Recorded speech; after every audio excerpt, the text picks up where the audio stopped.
আজ কথা বলবো একটি সিরাপ নিয়ে, যার নাম হচ্ছে আমলকি প্লাস। বেশ অনেকদিন উৎপাদন বন্ধ থাকার পরে বাজারে আবার নতুন করে এসেছে এই আমলকি প্লাস। আমলকি প্লাস বাংলাদেশে আলোড়ন সৃষ্টিকারী একটি ঔষধ। আমলকি প্লাস প্রথম বাংলাদেশে এনেছিল ইউনিড্রাগ ইউনানি ল্যাবরেটরিজ কোম্পানি। আজ তারই হাত ধরে নতুন করে তাদেরই কোম্পানি, যার নাম গ্যালাক্সি ল্যাবরেটরিজ, নতুন করে আবারও আমলকি প্লাস নিয়ে আসে আমাদের মাঝে। বন্ধুরা, আজকের ভিডিওতে জানতে পারবেন আমলকি প্লাসের উপাদান, আমলকি প্লাসের কার্যকারিতা, আমলকি প্লাসের সেবন বিধি, আমলকি প্লাসের পার্শ্ব প্রতিক্রিয়া এবং এটা ব্যবহারের সতর্কতা সম্পর্কে। তাই ভিডিওটি না টেনে সম্পূর্ণ দেখুন। আর যারা এখনো আমার চ্যানেলটি সাবস্ক্রাইব করেননি তাদের কাছে অনুরোধ আমার চ্যানেলটি সাবস্ক্রাইব করার, কারণ আমি প্রতিদিন স্বাস্থ্য বিষয়ক ভিডিও আপলোড দিয়ে থাকি। কথা না বাড়িয়ে চলুন মূল আলোচনায় যাওয়া যাক। বন্ধুরা, চলুন প্রথমেই জেনে নেই এর সক্রিয় উপাদানগুলো কি কি।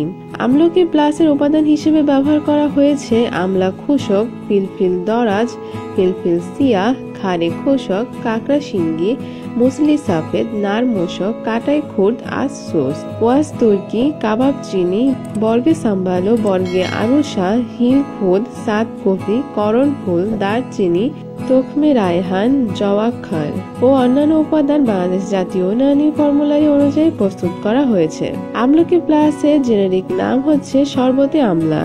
এটি একটি ইউনানি ঔষধ। বন্ধুরা, চলুন জেনে নিই আমলকি প্লাসের কার্যকারিতা সম্পর্কে।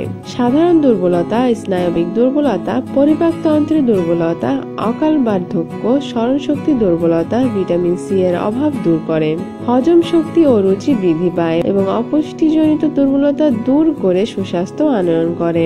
বন্ধুরা, যে কোনো ওষুধ ঘরে বসে অনলাইনে অর্ডারের মাধ্যমে হোম ডেলিভারি নিতে ডিসক্রিপশনে দেওয়া নাম্বারে যোগাযোগ করুন অথবা ফেসবুক পেজে মেসেজ করুন, লিংক ডিসক্রিপশনে পেয়ে যাবেন।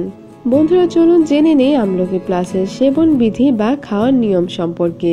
2 থেকে 4 চা চামচ দৈনিক 1 থেকে 2 বার আহারের পর অথবা চিকিৎসকের পরামর্শ অনুযায়ী সেবন করতে বলা হয়েছে। বন্ধুরা, চলুন জেনে নেই আমলকি প্লাসের পার্শ্ব প্রতিক্রিয়া কি। আমলকি প্লাসের কোনো পার্শ্ব প্রতিক্রিয়া কোম্পানি উল্লেখ করেনি, তবে এই ধরনের ভিটামিন খেলে কারো শরীরে অ্যালার্জির ভাব, ঘুম কম হওয়া, হাত পায়ে পানি আসার মতো বিভিন্ন সমস্যা দেখা দিতে পারে। তাই সকল ওষুধ সেবনের পূর্বে ডাক্তারের পরামর্শ নিন। বন্ধুরা, চলুন জেনে নেই আমলকি প্লাস খাওয়ার কি কি সতর্কতা রয়েছে। গর্ভাবস্থায় আমলকি প্লাস সেবন করা যাবে না এবং ছোট বাচ্চাদের আমলকি প্লাস সেবনে বিরত থাকতে হবে। আমার ভিডিও দেখে অনুপ্রাণিত হয়ে কেউ ওষুধ সেবন করবেন না। সকল ওষুধ সেবনের পূর্বে ডাক্তারের পরামর্শ নিন। ভিডিওটি ভালো লাগলে লাইক দিতে ভুলবেন না। আর এই বিষয়ে কারো কোনো প্রশ্ন থাকলে কমেন্ট করতে পারেন, আমি উত্তর দেওয়ার চেষ্টা করব। আর অবশ্যই চ্যানেলটি সাবস্ক্রাইব করবেন। ধন্যবাদ।